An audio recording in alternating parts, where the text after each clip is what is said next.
All right, mi gente, we are back with another Teal Grid podcast. Got another special guest. It's the good old homie, Edgar. We have a lot of things to talk about. So, let's get right into it. What's up, my guy?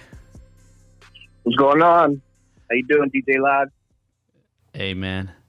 Hustling, getting creative, trying to make time of all this crazy corona stuff. How are you handling things on your end as far as this epidemic? Pretty good, man. I'm actually still working right now. We haven't slowed down much. But besides that, I'm also taking some time to kind of do my creative stuff and double down on my finances and investments and things like that. So trying to use my time as wisely as I can, really.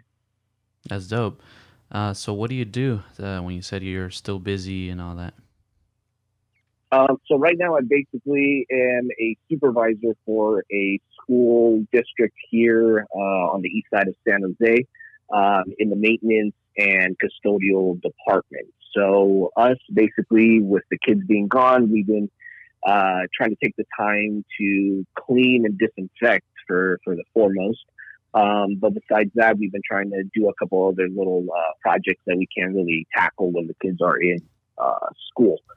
So we've been trying to use our time efficiently. But for the most part, we've been helping out with getting the kids their lunch. So we're providing a few sites are providing free lunches to the community. So it's basically on a drive up service. You collect your lunch and you drive off. Oh, wow. So we've been helping support that, putting the lunches together, cleaning up and stuff like that, disinfecting for sure. Just staying busy. That's good, man. Glad that you guys are putting that effort to make sure everybody's taken care of. That's pretty good. Oh yeah, definitely. Well, you know how like our communities are very low income and not all these parents are fortunate enough to either be documented as citizens or don't have the luxury of having well paid jobs. So our district definitely made that effort to make sure that all our kids in the community are still fed through these tough times. That's good, man. It's good to hear. So I also want to talk about, I want to bring people back to how we got to meet each other and got involved in music. Do you want to? Yeah, definitely. Do you have anything that you recall on how that happened? Because I know everybody has their own version. And what do you have? Yeah. But it's funny that you bring it up because my brother, who is DJing now. He's kind of following in our music path. Yeah. He just did a little podcast with a buddy of his, kind of touching on his roots and music and what he does on his side. So me and my brother kind of started talking about some of our old days and the stories that we have and all the crazy stuff we used to get into. What's their podcast? Shout it out so people could tune into theirs too. I think his buddy is Player Only Moves. I believe he just started his channel on YouTube. His friend's name is Isaac, I believe. Okay. So they have like an hour interview with my brother and just speaking on music and stuff. But as far as you and me, I remember the MySpace days, brother. I remember we were on there. That's when we're pretty grinding. Old. Saying MySpace. Yeah, days. Brother, for sure. So that was the premier social media of our day. For all you that don't know what MySpace is, what is it? Yeah, that was it, man. That was our Instagram, SoundCloud, and YouTube all rolled into one. Yeah, that's what we had to promote ourselves. Now that I think of it, I think it seemed more like a website about us. Yeah. Well, you had to make it all about yourself. Like basically learned some basic coding off of MySpace. Bro, I used to make money off of that. I would charge Yeah, people to pimp out their MySpace. yeah, man. That was the number one site back in the day. So, But I remember I definitely remember we had linked up through MySpace, and I believe we were already, or you were already doing some of the entertainment stuff on the side, right? yeah, I think it was possibly the Most Skills Entertainment, right? I think. Yeah. Yep. Yeah, we're doing that with a bunch of people, just basically promoting club events and just it's another good reason to party, basically. Yeah. Exactly. Exactly.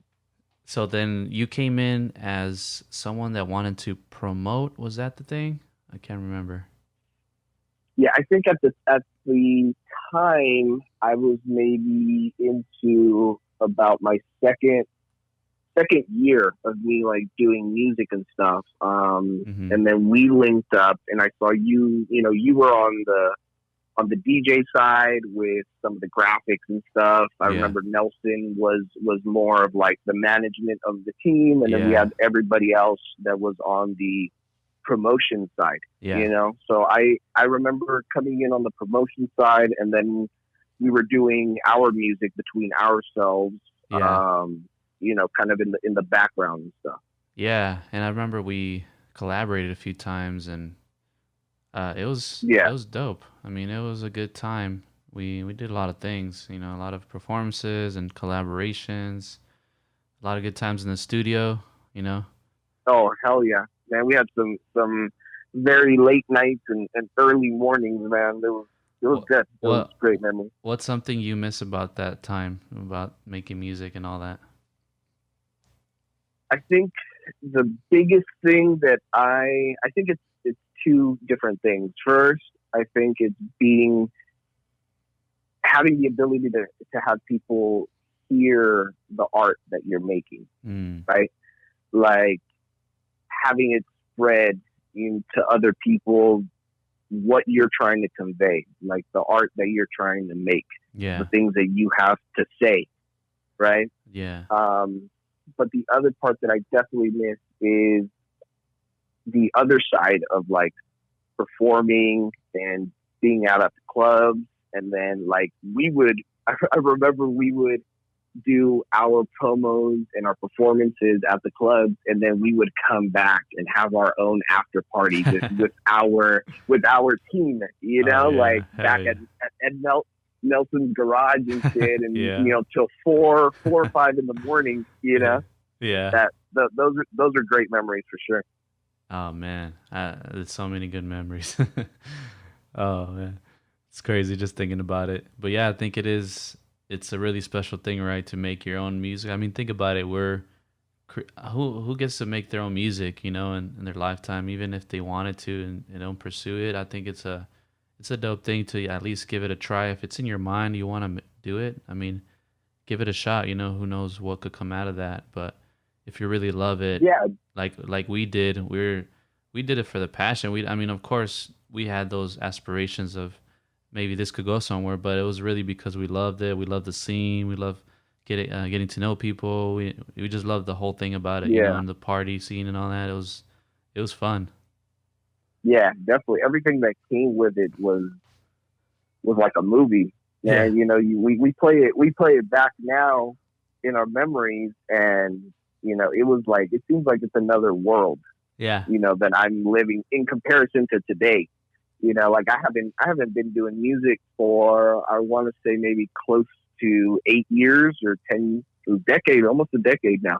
wow, But it's definitely good to think back on those days.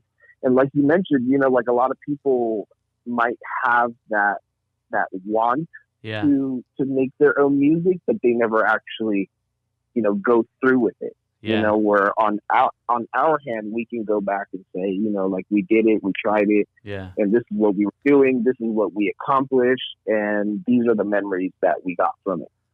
yeah. It's really just putting your. I mean, and it was also easier back then because we didn't have a lot of responsibilities yet, so Of course, that was Yeah, a big thing, but even yeah, nowadays, definitely. I mean, there's people that have tons of jobs and kids or whatnot, and they still make it happen. So there shouldn't be an excuse if you want to pursue something like that still. Yeah, no, for sure, for sure. Especially too with With tech, technology, it's like that, easy for you to buy a little console or some kind of software or whatever and plug in your computer and start producing. Like it's really easy now. yeah, no, you took the words right out of my mouth. I was gonna say, with technology, I had a small USB mic that was a direct plug-in to my Apple Mac. Hmm. In the last years that I was focusing on music and stuff, and that was great. That was super portable. I could record anywhere. You know. Yeah. So yeah, no, definitely, it's still possible more than ever. So how did you get into the music? Like even before you even met me, how did that happen? Like what were the thoughts in your mind saying, "Hey, I think I need to rap or I need to produce or whatever"? So me, the biggest thing was I was really into poetry. Mm. So I really liked writing, kind of like what I felt and the things that I saw and just things that I wanted to express in in a way that obviously rhymes, um, but that was well formed, well put together. Yeah. When I came into my like early teen years, I was way more exposed to hip hop and rap, and what was going on with that scene. And I started following a lot of people like Kanye West, Jay Z, Nas, All the those greats. type of artists. Yeah, Yeah. definitely the greats. When we talk like lyricism and instrumentals, Yeah. like you got to talk about them. Yeah. Um, so definitely like mixing those two likes of my writing with what was my liking in music Mhm. was definitely the factor that pushed me into, okay, let me try to do my own thing, make my own sound, my own name, and do my own thing, basically. So before we met, have you already been recording music or was that how Yeah, was it? yeah, definitely. So the earliest that I remember actually recording something was about like my late junior year in high school. Mhm. And then the following year, for my senior, I believe it was a senior showcase, something like that. But we performed at our high school at the rally. Oh, I see. And then you and I met, I want to say, a year after that. Oh, so you already had a About, little just bit. about. You had some Yeah, s- just about. a few songs here and there. Yeah, yeah, because our most skills entertainment time came between like the age when I was like 19 to like 21 or so. Yeah. That was about the age that we were doing our thing. Yeah. So I mean, like early, no, like late high school is when I started first recording. The golden days. Yeah, yeah, definitely. That's dope. Um, so I was checking your Instagram and your title says something about a millennial blogger or something like that. Yeah, yeah. So what? So like what I do with that is kind of just blog, kind of the stuff that I do as a Mhm. millennial, the things that I'm interested Mhm. in, and that's kind of like the niche that I try to capture. I Um, see.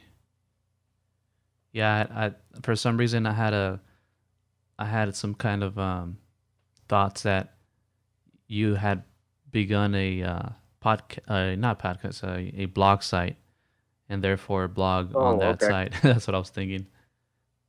Yeah, no, no, no. I haven't gotten to that step just yet. It's still kind of things that I'm like tinkering with to kind of really be less broad, basically, with the niche Yeah, that I want to capture. Kind of just focus more on one area. yeah. So, and I also saw that you were interested or you're practicing a lot of finances, right? Yeah, I am. So one of the things that I've really become passionate about in the last few years is finances. Mm. Like mainly investments, and really personal finance. A lot of things that I see in our Latino communities is that lack of financial knowledge. Yeah. And there's some very basic things that anyone can really implement to stretch their income that they already have and use it in a very smart financial way, for the future. Yeah, that's So good. that's kind of the stuff that I've gotten into in the last couple of years, and so far it's really just been my personal practice and me researching my own knowledge and stuff, and that's kind of like the path that I kind of see myself going towards, to be able to put this out to others and teach, our communities very simple steps to begin with. So what would you say are some things that people should be looking at, since now we have this platform to talk about it? What are some things that you would want to reach out to our Latin community and kind of give them a heads up? Hey, you should look into this, or even contact you, for Yeah, information yeah, too. no, yeah, definitely. I'm more than willing to help those that really want to make that change in their financial lives. But I see some of the simple things that I think everyone needs to begin with is first of all looking at their finances and making a budget for yourself. Knowing exactly where your money is going and where you are going to trim some of that unneeded spending. Um, Definitely another thing is living below your means. If you're making 60,000 a year, don't be spending 70, 80,000 a Yeah, year. exactly. You're going to be in debt forever. Yeah. You're never going to be able to use your money to invest or any other thing besides paying off debts, right? Yeah. Um, Definitely another thing is just look into a good bank that Mm. will pay you, more than your regular annual percentage yield on a savings account. Mm. Most bank accounts like the majors, Bank of America, Wells Fargo, Chase, they're giving you a 0.01%. That's 1/10 of 1%, which is not anything What is that, like a really. penny or something? Man, just to give you an example, off of 20,000 that I had in one account, I was Yeah. getting like 22 cents a quarter. Oh That's my 22 god. cents every 3 months off of Dang. the savings account, That's crazy. and it's ridiculous. Yeah, it's ridiculous. So, looking for savings accounts that have that higher annual percentage yield. Like one that I just switched over to was Mary West. They're a credit union, and their savings account is 2%. Yeah. So off of what I have with them, they're giving me $33 a month to Wow. keep that money in there. So to go, just making that very small move of switching your bank over, Yeah. you can go from 22 cents every 3 months to $33 every month to just keep your money Yeah. there. Which is ultimately what you were going to do anyway. So it's not a bad thing to look into and kind of shop around Yeah. for what banks have that better interest payment. But definitely, besides those things, the next step forward, I would say, once you have like an emergency fund, you have your finances budgeted, you're living below what you're actually gaining. You can start looking into other sorts of more serious investments, like individual stocks. Um, Properties are always great. Um, like myself, I bought a condo, and through that second bedroom that I have here, I'm going through Airbnb to rent out that second bedroom Oh, at my place.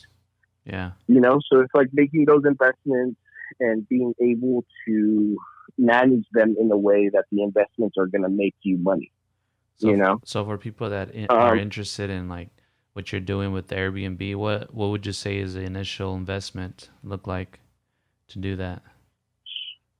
so to give you hard numbers, I bought my two-bedroom condo on the south side here of San Jose for about $400,000. Okay.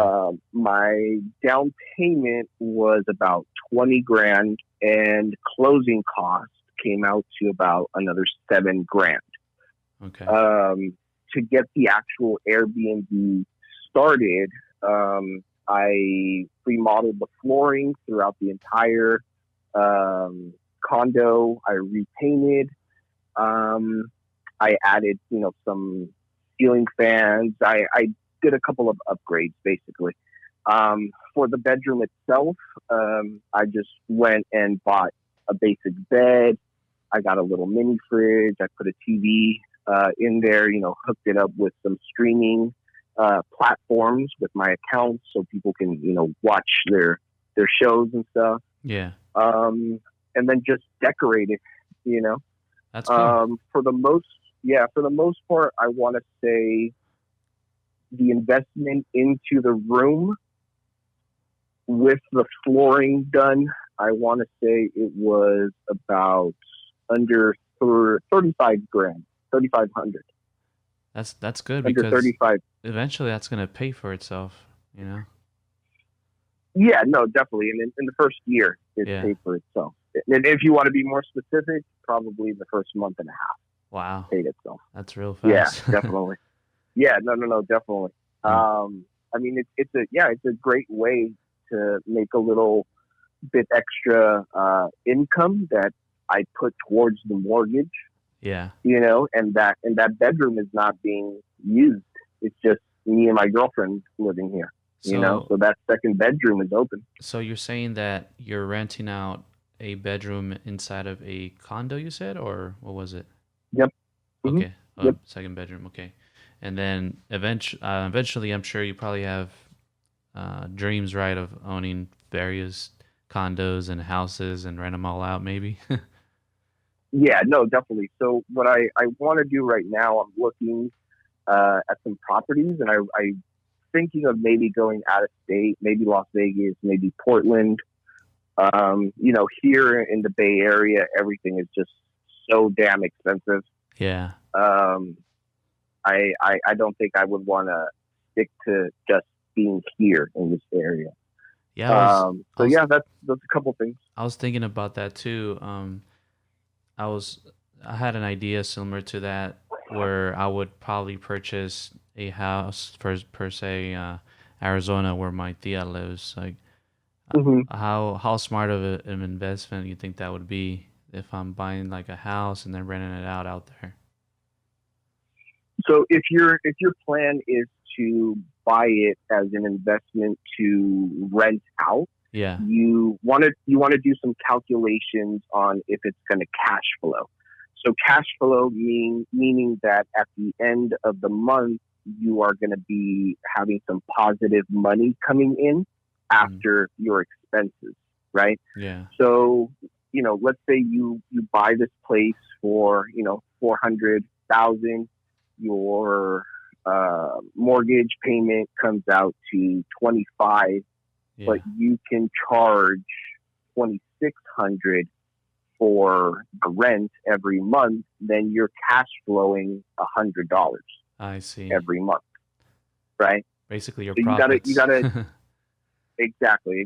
So you want to crunch those numbers to see if that actual equation is going to work for you. So you take a look at what the comps of the rent is in that area to Yeah. give you kind of a ballpark figure of how much you can actually rent it for, and then put it into the equation of how much your mortgage would be. right, to figure that out. Oh, that's pretty good. So how did you learn about all this? Like, where did you get all this information? I just go on YouTube, brother. That's what I'm talking about. Anything and everything that you want to learn Yeah. is on YouTube. Somebody is out there making videos about it, you know? And that's the exact same thing that I did with stocks. Yeah. You know, for years, I said, I want to get into stocks. I want to learn how to do it. I want to learn what it's about. How can I, take my money and invest it, right? So after I graduated, with my business degree, I said, I'm going to look into this. Yeah. So I just started researching on the internet just through Google. And then I thought, you know what, let's try YouTube. I'm sure somebody, is making these videos. And of course, I came back with a bunch of results on YouTube, and I just spent hours, just learning about stocks, starting from the very most basic beginners videos and going up to, kind of more play by play, step by step, what to do exactly. Yeah. That's dope.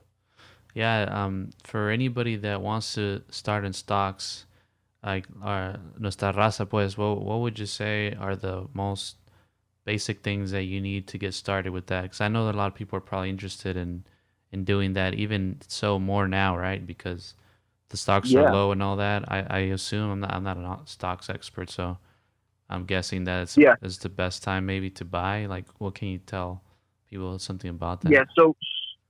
So right now, I mean, it's a great time for two reasons.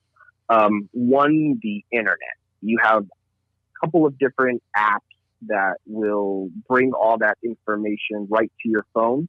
And it's never been easier for you to do your research, buy, sell, uh, investments of stocks, Yeah. right? So that's the great part. The second part, in this specific time with this situation of the virus going on, the stock market has gone down dramatically. So Yeah. every recession that we've had, it's a great time for investors because you're buying all of these stocks at a very low price. Yeah.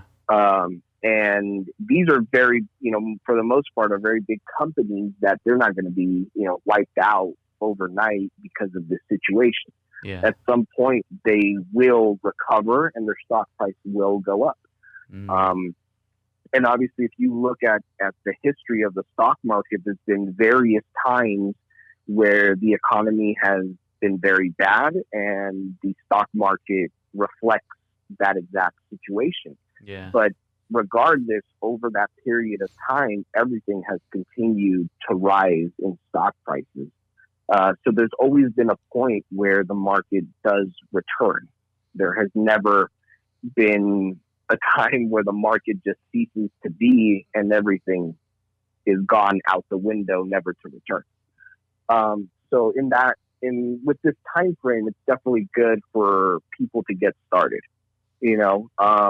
But one thing with stocks specifically is that you don't want to start doing these investments until you've done the first couple of steps that I mentioned. You don't want to start investing until you've taken a hold of your finances, made your budget, you have an emergency fund that you can fall back on. Yeah. Because just like with any other investment, there comes risk. You could make money in the same way that you can lose all your money. Nobody can really predict whether the stock market is going to go up one day or go down.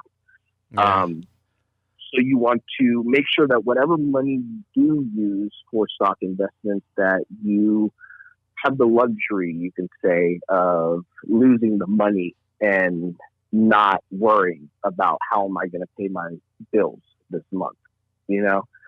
So Yeah. those are definitely big steps that you need to take in order to even get to that point where you can start buying stocks and investing that way. It's almost like the same analogy of when you go gamble, right? You're not gonna gamble what you don't have. You're gonna gamble what you could Yeah, afford to lose, right?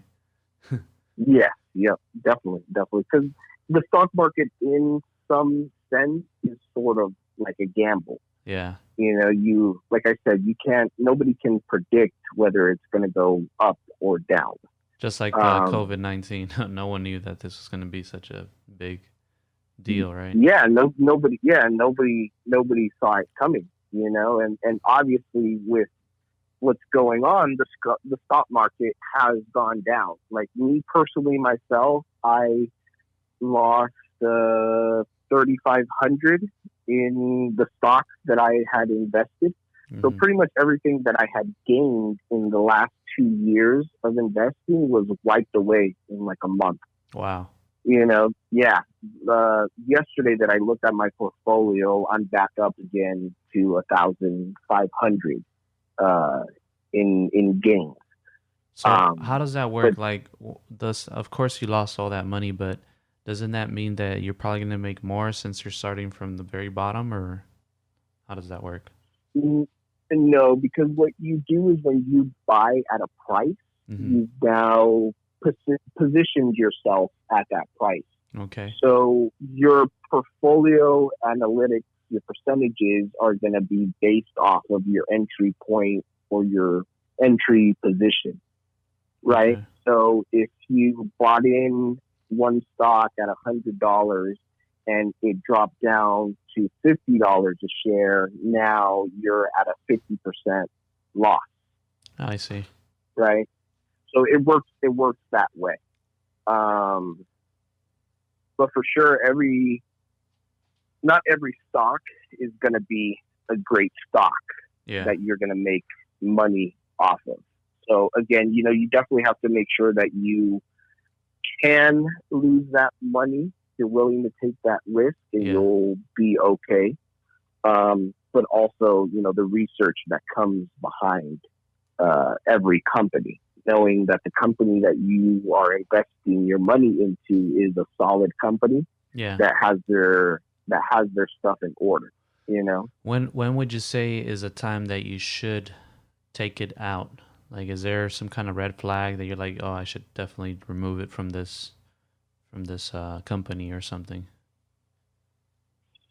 um, in individually, um, I would say that there's certain times when you maybe should, but it's Hmm. it's really kind of up to what your strategy of investment is. There's people that invest into stocks for a long term period. We're talking about, you know, 10 years, 20 years, 30 years. They're going to buy and hold on to these stocks.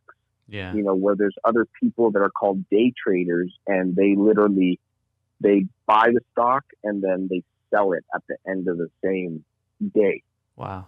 So it really depends on your strategy, right? But if you're like a long term holder, like most people probably are, Yeah. and you're thinking about selling for selling your whatever piece of stock company that you have, Hmm. um, some of the things that you want to look at for that decision is where does the future lie, in with everything that's going on in the world. Like a really good example would probably be Blockbuster. If you think back a couple of years and you were a shareholder or a stockholder of Blockbuster, years ago, pre Netflix and all of this, Yeah. and you see the future moving in that direction of everything being online and being streamable on your phone straight to your TV, you can kind of see the writing on the wall that Blockbuster may be going out of business if they don't make a financial business move to move their company in that same direction, Yeah. right?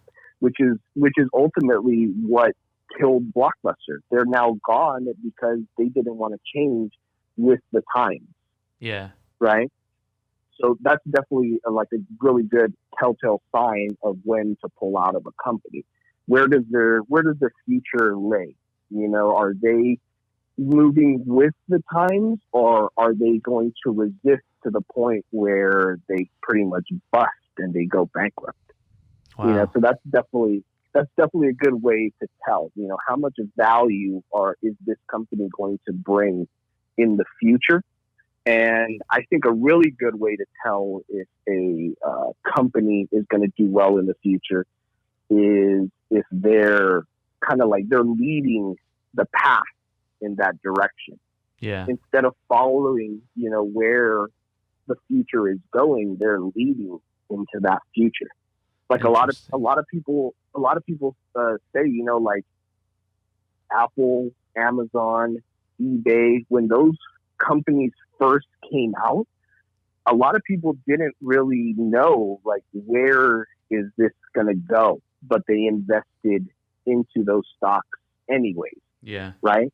And those people were the people that, man, they really got in at a great time, especially if they bought large quantities of these company stocks, Yeah. because these are the companies that are leading the way Yeah. in terms of how they market to customers, in terms of how do their products get to customers. All these are new methods that they've come up with. You know, Yeah. That's dope, man. I was also looking at your page, and you were talking about the stimulus check. Get- What do you think about that? I know you were mentioning that it's an advance, something like that, for yeah, your. yeah. So with this stimulus check that the federal government is going to be giving out to every uh, citizen, it's in advance on next year's taxes. And I think that's what a lot of people aren't talking about, because it is going to matter. So most people are under the assumption that this stimulus check is basically free money. Um, but when it comes to the federal government, like, you can't just print more money. Yeah. Printing more money devalues the U.S. dollar, and that's called inflation. Mm. So when you do that, you're making every other U.S. dollar that's already in circulation worth that much less. Mm. So what they came up with is that they are giving you in advance on your next year's tax return. Uh, And like I said, I think that's a very important part that a lot of people are missing. and this is for your So federal return, right? yes, for your federal, correct. Okay. So normally, like, let's say that you were going to get $2,000 Yeah. return next year, Yeah. and you got 1,200 through this stimulus. Well, there's a really good chance that they're going to deduct that from what you would have received.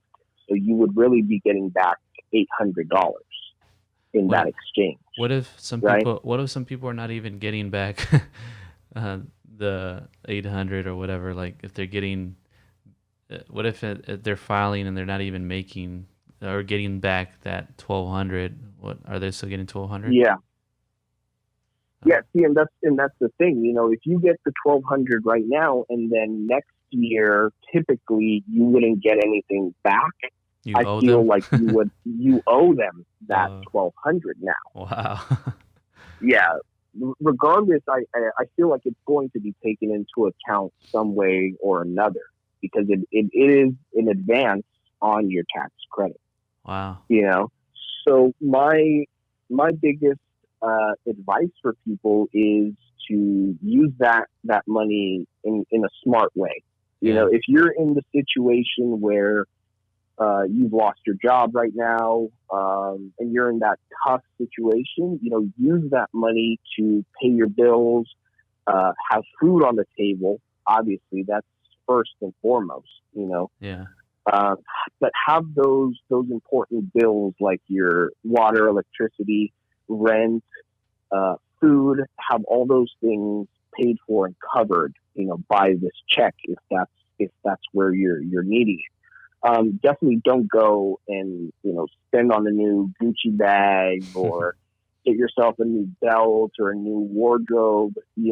That's not really what this is meant for if you're in that sort of situation. Yeah. And the way that I see it is that either you knowing that it's going to be accounted for on your next tax return, you're either ready to, pay that back, Mm-hmm. or you never had to spend it at all. If you're in that good situation right now.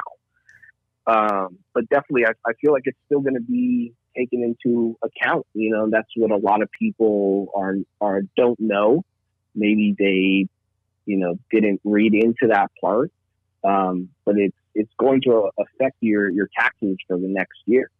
Wow, that's interesting. And also the companies, right? They're getting, I think, a loan, if I'm not mistaken. They're getting like ten Yeah. So thousand so or part of depending. yeah. So part of that stimulus package is for small businesses, and they could get up to $10,000.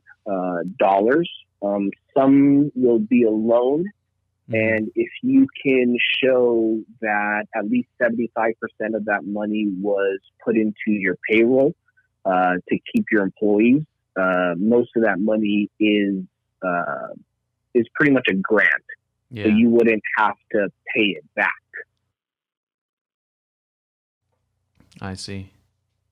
Damn, that's some crazy Yep. stuff happening nowadays. Well, I mean, the federal has to do something about this situation. Yeah, Everybody being closed down for so long is not good for the economy, but definitely it's not any better for the individuals that are on that poverty line. yeah, People and families that are living paycheck to paycheck. yeah. It's not looking good for them. They got to do something. Yeah, and I think that's why there's been a huge surge in employment for these deliveries, right? Companies Yeah, or just that self-employed model. I think it's been yeah, really yeah. growing a lot these past few days. No, definitely. I mean, I think one of the things, if you're on that boat of the paycheck to paycheck, and right now you're without a job and struggling, I think it's definitely good to look into any sort of those delivery jobs. Even if you use your own car to do those things are tax write offs. Yeah. So if you add up the mileage that you drove, and you add up the expenses like gas, Hmm. maintenance on your vehicle, things like that, you'll be able to get that as a tax write off Yeah. for your next year. Mm. Because I know that's what puts a lot of people off. Yeah. Like, yeah, I can go do the deliveries, but I got to use my own car, and all the stuff that goes into that. But all those things are definitely. Yeah. I used to actually DoorDash not too long ago. I wanted to try it, and it was a fun experience. I wanted to see what this is about. And I even did Uber before all this too. I thought it was pretty fun because I like talking to people, but it's definitely one of those things where you need to be in a high populated area because you need to get a lot of traffic. If not, you're not going to be making much money. Yeah, I mean, all of those are really good options for this time right now. Anything delivery services. I've seen a lot of grocery stores that they need a lot of extra hands. Hmm. Um, Amazon is hiring, UPS, FedEx, all of those delivery services. So right now, even if you got to get two or three of these part-time jobs, Hmm. there's people that are hiring. Yeah. So definitely look into that. But like we were saying earlier too, like with the internet and the power that it has now, there is a lot of different ways to make money online. If you do your research on different types of business methods, there's a lot that you can get into. From personalizing a brand, whether it be physical clothing or any products, or a brand kind of like what you're doing with your YouTube videos and podcasts and things like that. Yeah. All of those can be monetized. Yeah. You know, There's also something called like drop shipping. I don't know if you've ever heard of that. Yeah, I've heard of that.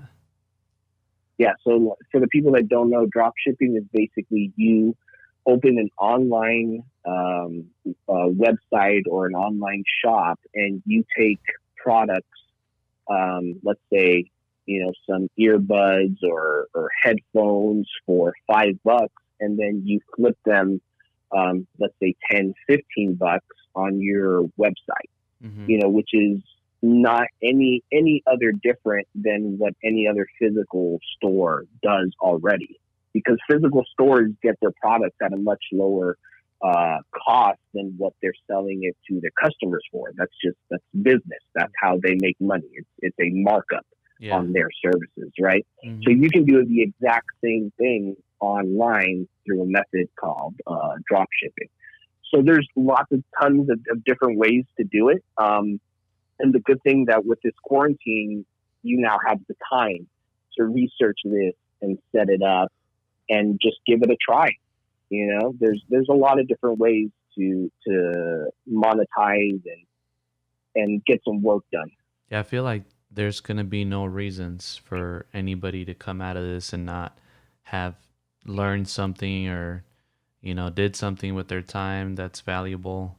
I think there's many ways that anybody could benefit from obviously something that's really bad. Of course, people need to work, but if you're in a Yeah, position where you have more time, definitely study and do something valuable with that time. yeah. Invest into yourself Yeah. first and foremost. Gain some new knowledge, research a business idea. One thing that I talked about earlier on my page was, again, this is a perfect time for you to look at your finances. Yeah. Right now that everybody is locked indoors and cooking for themselves for the most part, I think a lot of people are going to see how much money they can actually save Yeah. by cutting down on the going out, Yeah. cutting down on fast food and cooking at home instead. Yeah. So if you can do it for these, this month or 2 months that we're quarantined, you can keep going and you can make this a lifestyle. Yeah. And you're going to see some very big savings that you possibly had not seen before.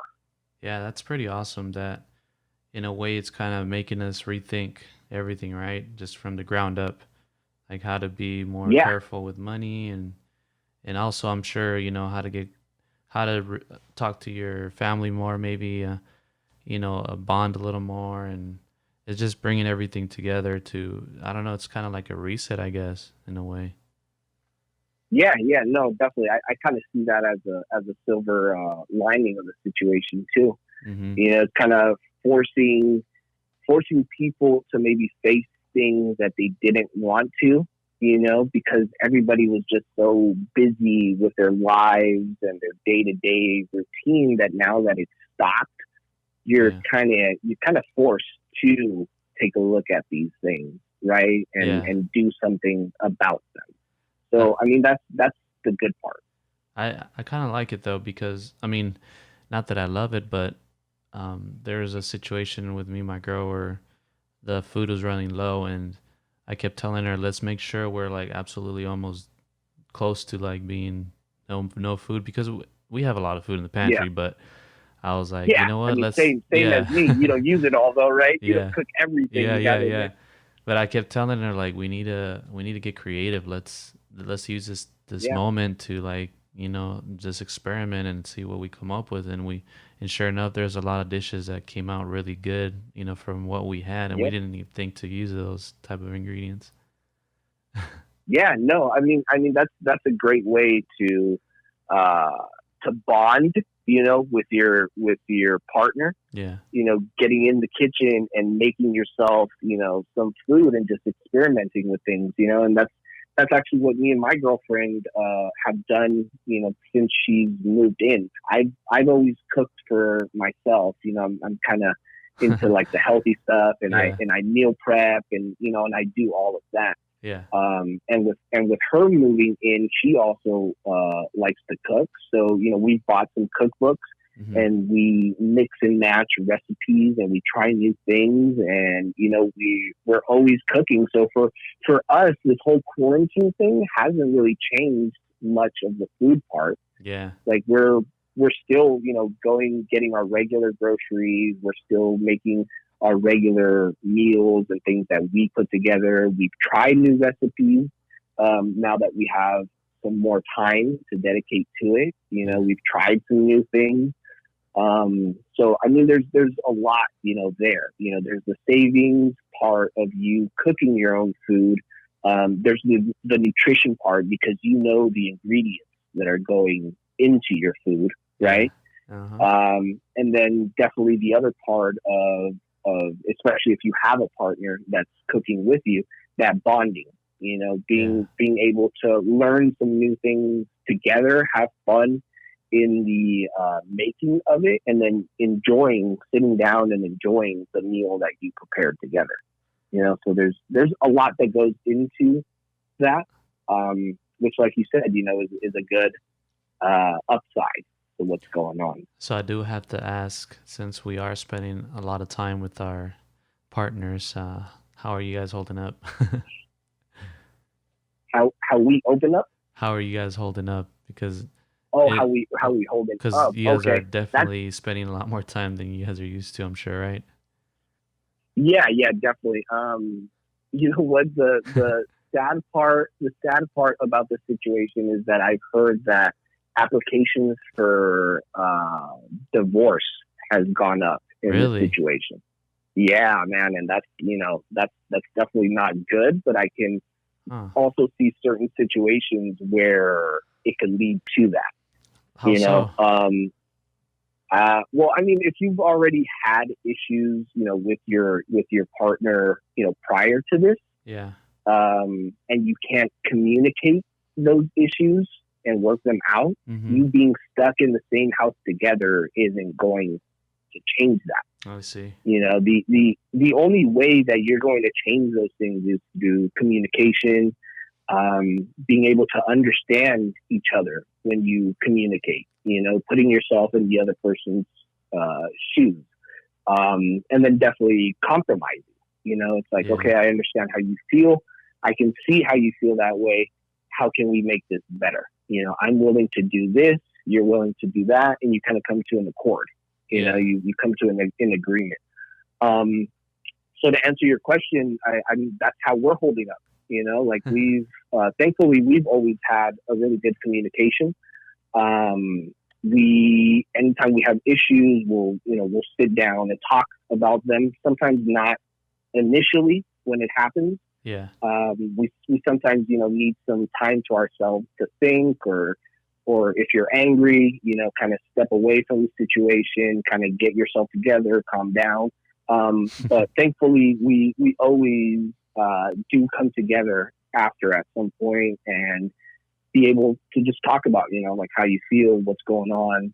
And like I said, come to some sort of agreement, because in this situation, if you cannot communicate and you're quarantined together, you're going to kill each other. It's not going to be a good look. Yeah. It's not good. So definitely, I think that's the biggest piece of advice would be communication, and understanding, Yeah. It's being able always. to, yeah, being able to do that. I mean, in any situation besides the quarantine thing, putting all of that aside, that really goes for any sort of relationship. Yeah. Wow.